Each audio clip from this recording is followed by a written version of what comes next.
Assalamualaikum warahmatullahi wabarakatuh. Perkenalkan, nama saya Muhammad Irsan, Stambuk F221161090. Baiklah, saya akan mempresentasikan tugas dari perkembangan arsitektur 2, yaitu perkembangan arsitektur di modern awal. Arsitektur modern awal merupakan saat di mana mulai munculnya era arsitektur modern. Tokoh-tokoh arsitektur modern awal mulai bermunculan dan melahirkan karya yang menginspirasi perkembangan arsitektur modern di berbagai negara. Pada awalnya, arsitektur modern muncul sekitar tahun 1750-an di Eropa, dengan beberapa ciri khas, yaitu munculnya arsitektur bergaya romantis klasik atau yang lebih dikenal dengan aliran neoklasik, adanya tata kota ideal dan rekayasa teknologi. Sebenarnya arsitektur modern baru muncul di Eropa sekitar tahun 1860-an setelah dibangunnya Crystal Palace sebagai suatu reaksi akibat ketidakpuasan akan gaya arsitektur klasik dan kombinasinya pada abad 18. Sedangkan di Amerika, gaya ini mulai muncul sekitar tahun 1880-an akibat adanya berbagai gagasan baru. Salah satunya adalah adanya peran teknologi dalam perancangan bangunan, yaitu penggunaan bahan-bahan baru seperti beton, besi, baja, kaca, dan sebagainya. Mulailah muncul berbagai macam struktur yang sekaligus mempengaruhi bentuk-bentuk bangunan yang sebelumnya tidak ada. Gagasan baru tersebut terangkum dalam prinsip-prinsip arsitektur modern. Gerakan modern dipercayai sebagai suatu yang baru dan segala bentuk klasik tidak diterima oleh para arsiteknya.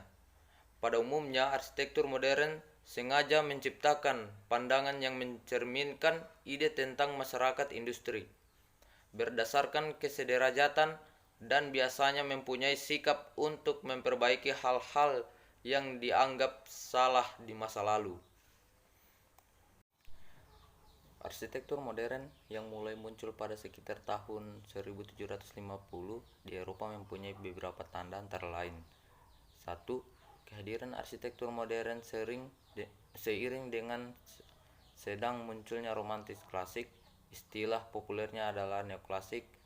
Gaya ini dianggap serius apabila melibatkan emosi yang mengakibatkan prinsip-prinsip arsitektur klasik tidak diterapkan sepenuhnya, melainkan cenderung lebih condong memilih gabungan gaya yang disukai saja, seperti gaya arsitektur gotik dan lonik.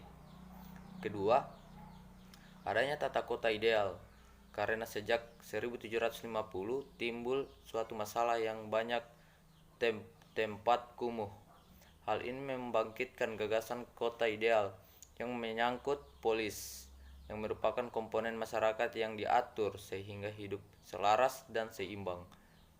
Yang ketiga, adanya peran rekayasa dan teknologi. Insinyur sipil mulai banyak yang kemudian mulai muncul bahan-bahan serta bahan-bahan campuran baru seperti cairan aspal, beton, baja, dan sebagainya.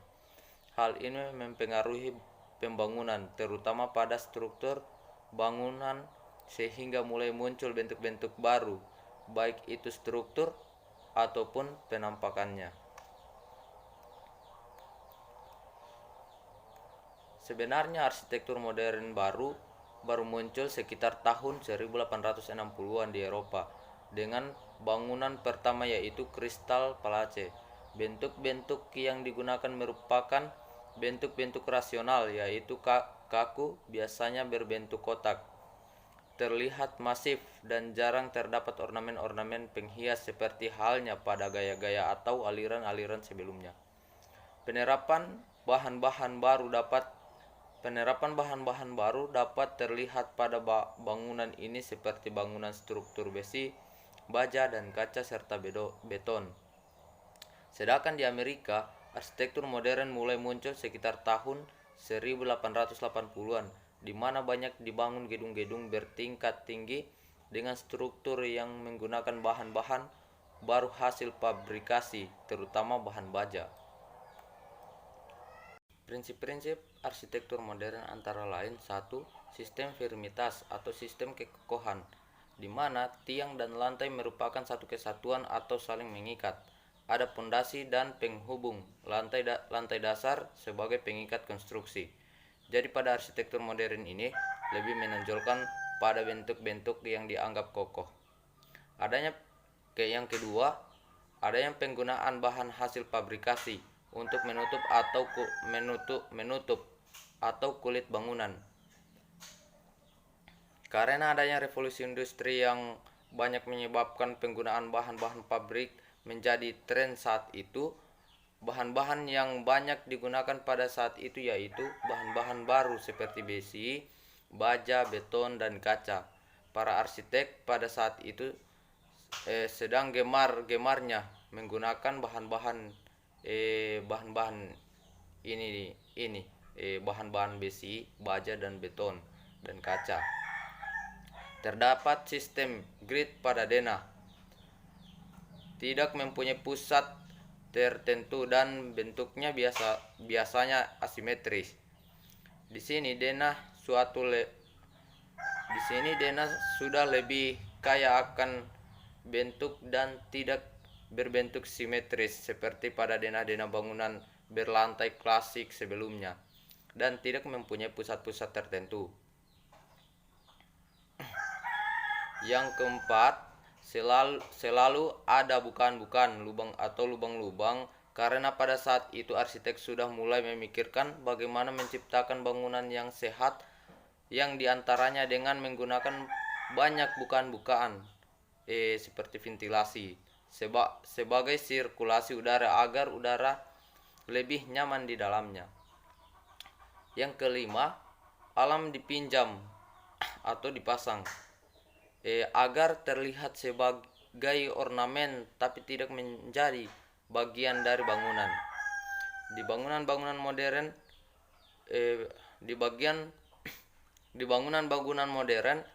penggunaan tanaman-tanaman hias merupakan pengganti dari ornamen estetik yang terdapat pada bangunan aliran sebelumnya. Berikutnya, adanya kontak dengan alam baik secara langsung ataupun secara tidak langsung. Alam di sini mulai diperhatikan kembali sebagai unsur yang penting, baik itu sebagai penunjang kenyamanan maupun kesehatan lingkungan bangunan. Ada keinginan akan sebuah lingkungan yang sehat. Jarak antara bangunan berjauhan telah saya jelaskan di atas bahwa arsitek beralih modern mulai kembali memperhatikan kesehatan bangunan, salah satu juga dengan cara memperjauh jarak antara bangunan, di samping juga sebagai penambah unsur keindahan dari bangunan itu sendiri lepas dari bangunan-bangunan lain di sekitarnya. Berikutnya, arsitektur modern bertulang punggung pada teknologi, dasar semua permasalahan. Kemudian pada saat tahun 1850-an muncul sebuah gelar baru yaitu insinyur. Insinyur di sini selain ahli bangunan juga bisa membuat bangunan tinggi atau pencakar langit, juga dapat membuat bangunan dengan struktur-struktur yang panjang seperti jembatan. Sehingga pada akhirnya muncul istilah form follows function yang dicetuskan oleh Louis Sullivan, di mana bangunan yang baik tidak harus indah namun benar-benar bermakna, fungsinya harus betul-betul berfungsi, dan lain-lainnya. Kemudian pada sekitar tahun 1920-an muncullah suatu periode yang disebut dengan periode heroik, di mana di masa itu merupakan zaman penekanan ego pribadi.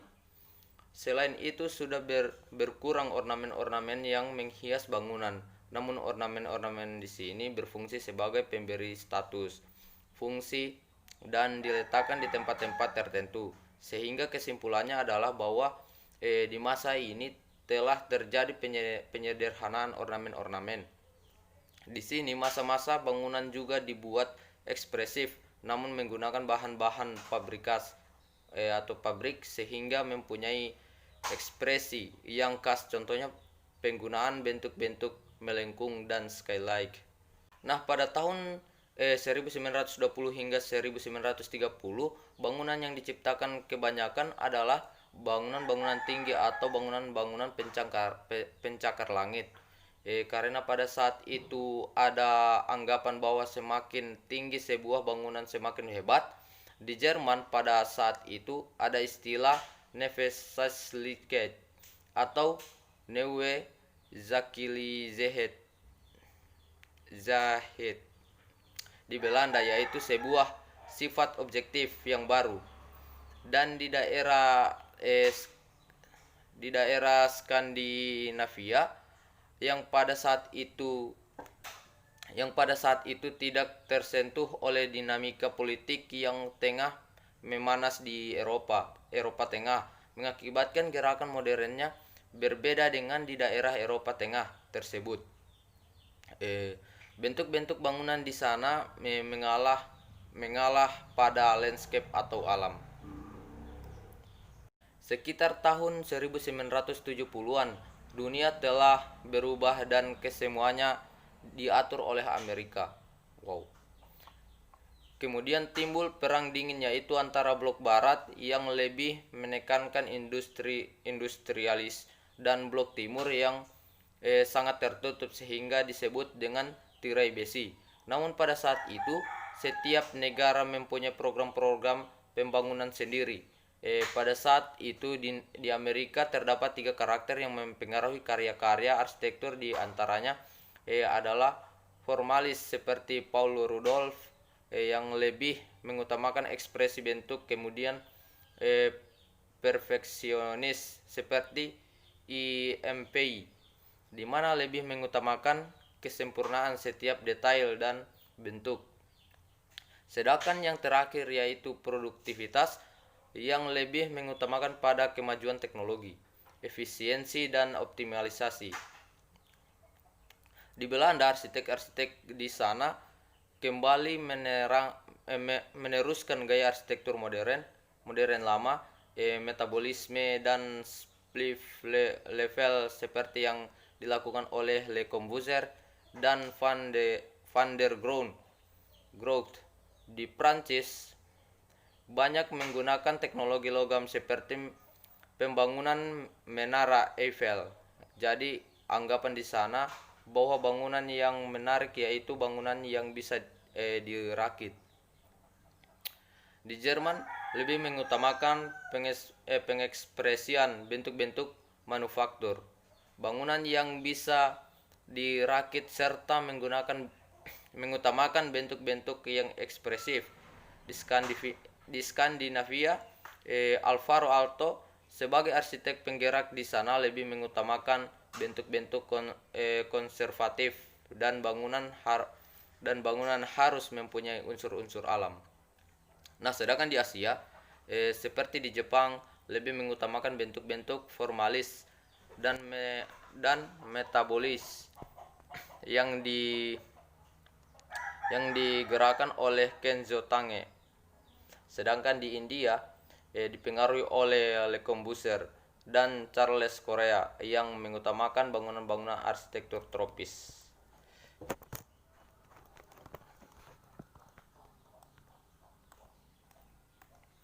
Nah, itulah sejarah singkat dari perkembangan arsitektur modern awal. Nah, berikutnya ada tokoh arsitektur modern awal dan karyanya yang populer.